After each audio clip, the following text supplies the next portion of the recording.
하나님 말씀은 요한복음 4장 43절부터 54절까지 말씀입니다.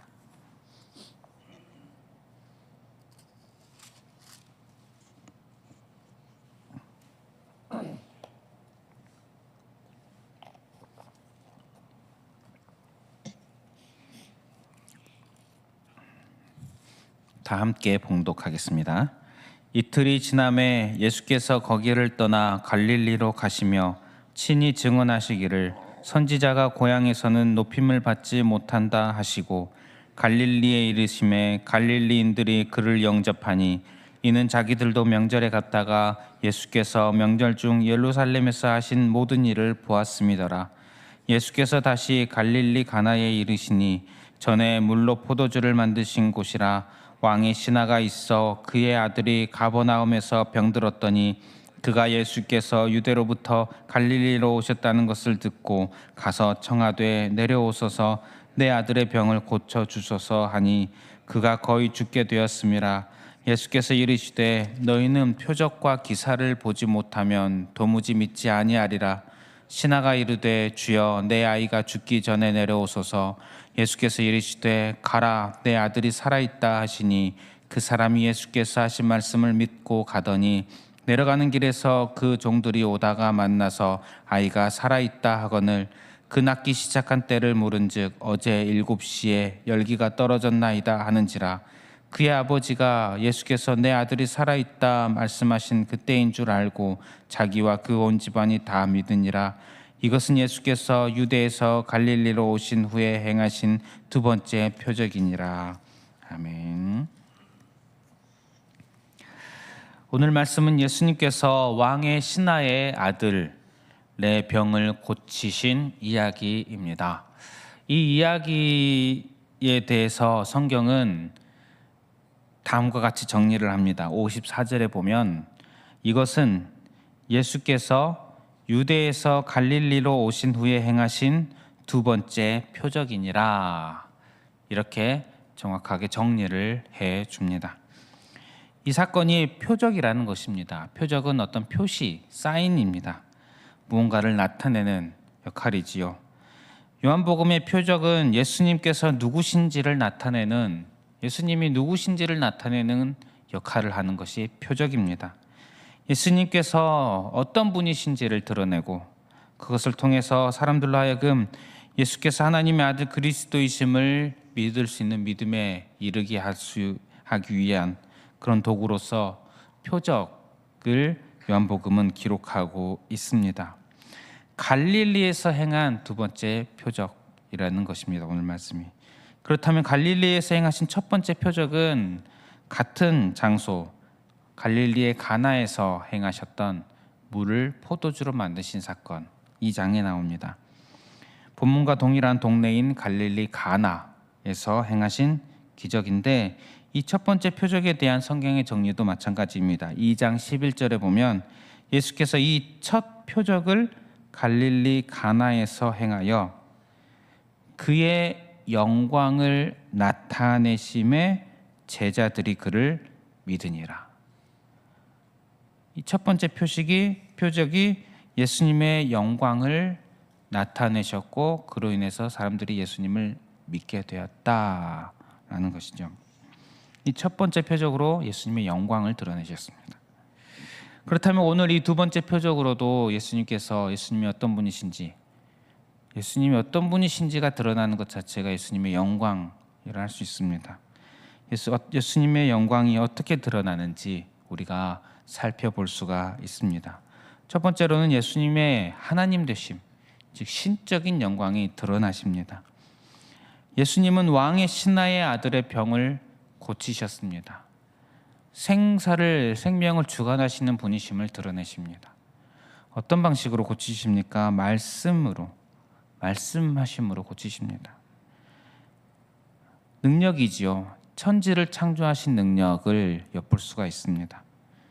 또한 예수님께서 갈릴리의 가나라는 동네에 계시는데 왕의 신하의 아들은 같은 갈릴리 지역의 가버나움이라는 동네에 있습니다.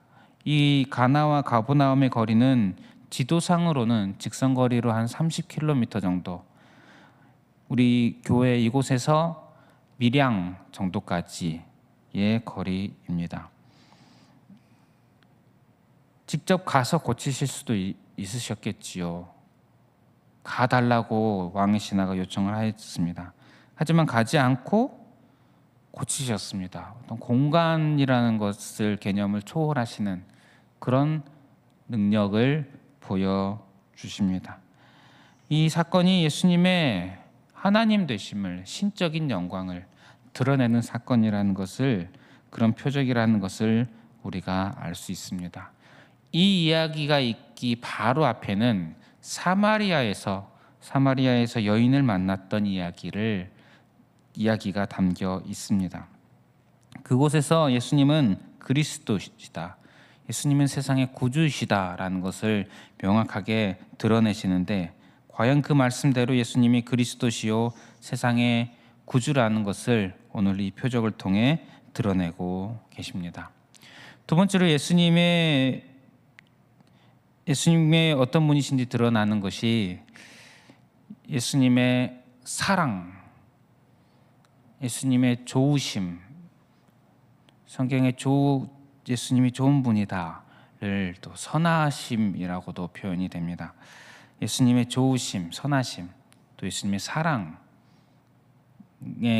영광이 드러나고 있습니다. 예수님께서 갈릴리 가나에 오셨다는 소식을 듣고 왕의 신하가 예수님에게 와서 아들이 병이 걸려 죽어가는데 고쳐달라 요청하는데, 예수님의 첫 번째 답변은 호의적이지 않았습니다. 48절에 보면 예수께서 이르시되 너희는 표적과 기사를 보지 못하면 도무지 믿지 아니하리라. 아주 호의적인 답변은 아니지요.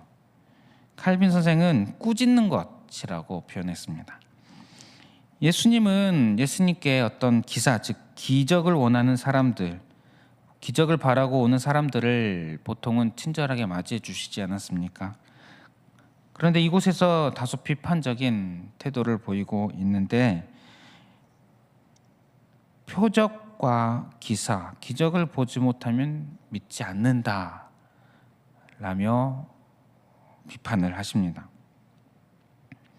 이것은 43절, 44절에 선지자가 고향에서는 높임을 받지 못한다 라는 말씀과도 같은 맥락으로 이해할 수 있을 것입니다. 갈릴리 사람들이 예수님에 대해서, 정확히는 예수님의 어떤 신적인 권위에 대해서 호의적이지는 않았습니다. 그 특징을 48절의 표적과 기사를 봐야만 믿는 모습으로, 그래서 이 사람들이 예수님에 대해서 아주 호의적이고 예수님이 하신 말씀들을 하나님 말씀으로 받아들이고 그런 태도를 잘 보이지 않았는데, 그런데 예수님께서 기적을 보이지 않았습니까? 기적 때문에 모입니다.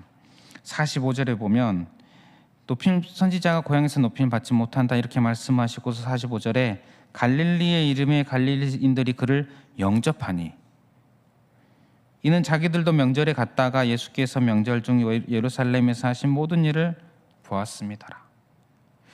시간을 보면 예수님께서 갈릴리 가나에서 물을 포도주로 만드신 기적을 행하시고, 명절을 맞이해서 예루살렘으로 가십니다. 그래서 그 예루살렘에서 6월절을 맞이해서 예루살렘에 가셔서 2장 23절에 보면 그 예루살렘에서 많은 표적, 기적을 행하십니다. 그리고 이제 그 예수님께서 다시 갈릴리로 오셨습니다.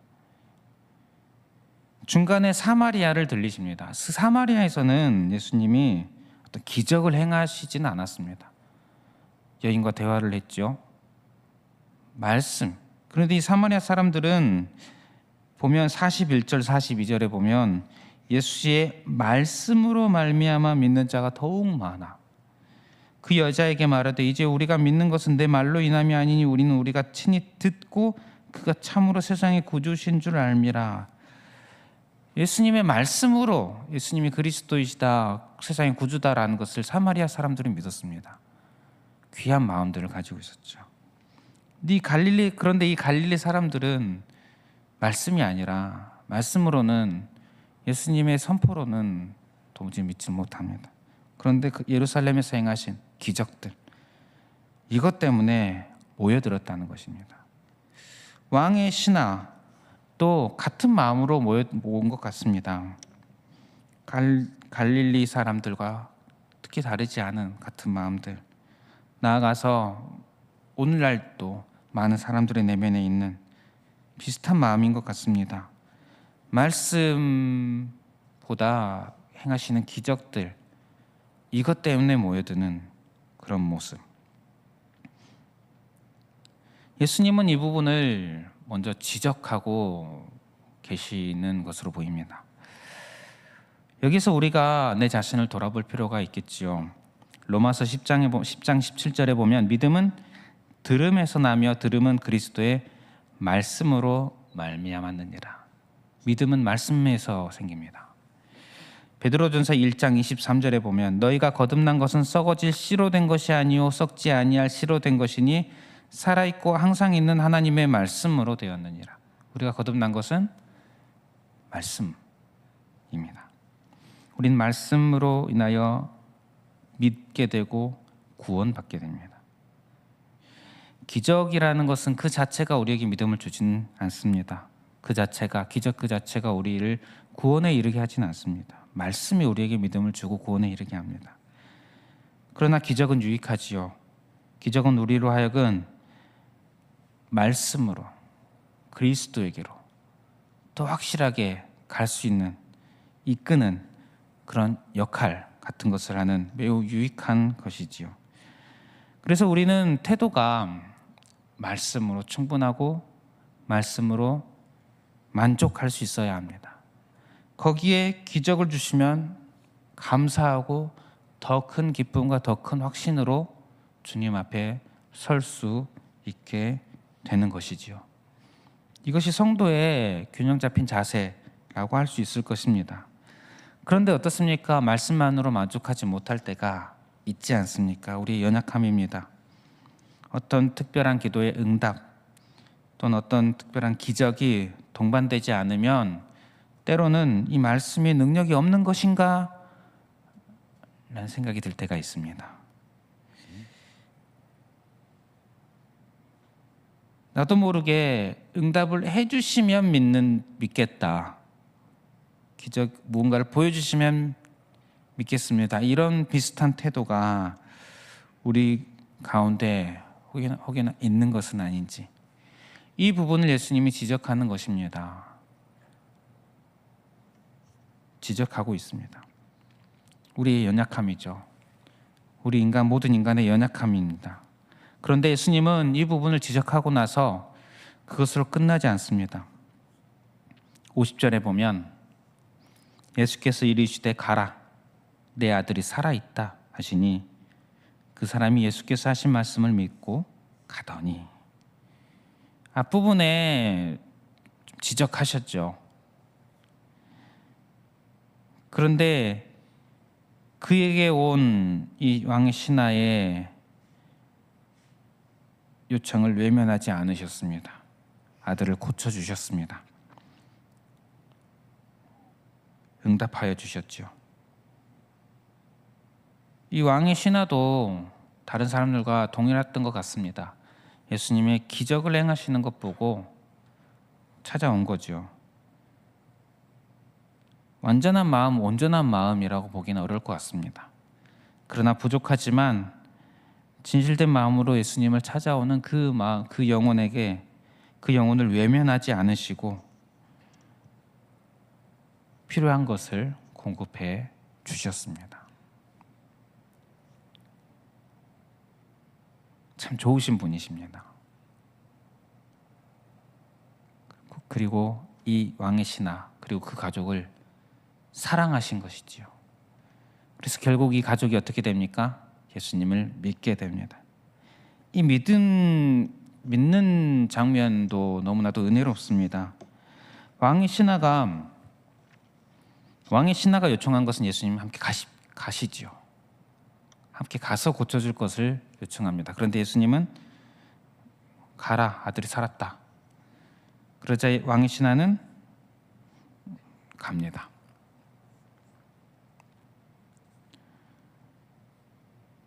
예수님이 기적을 일으키는 분이라는 것을 알고 기적을 기대하며 갔는데 기적을 눈으로 보지 못했고 말씀을 받았습니다.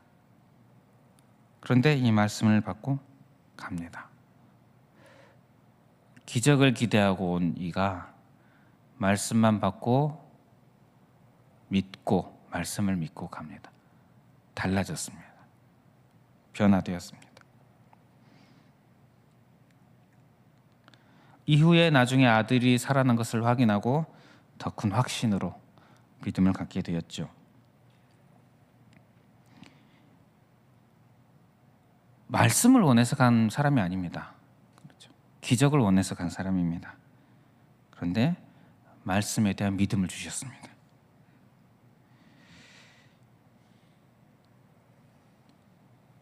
왕의 신하도 참 귀한 마음을 가진 사람인 것 같습니다.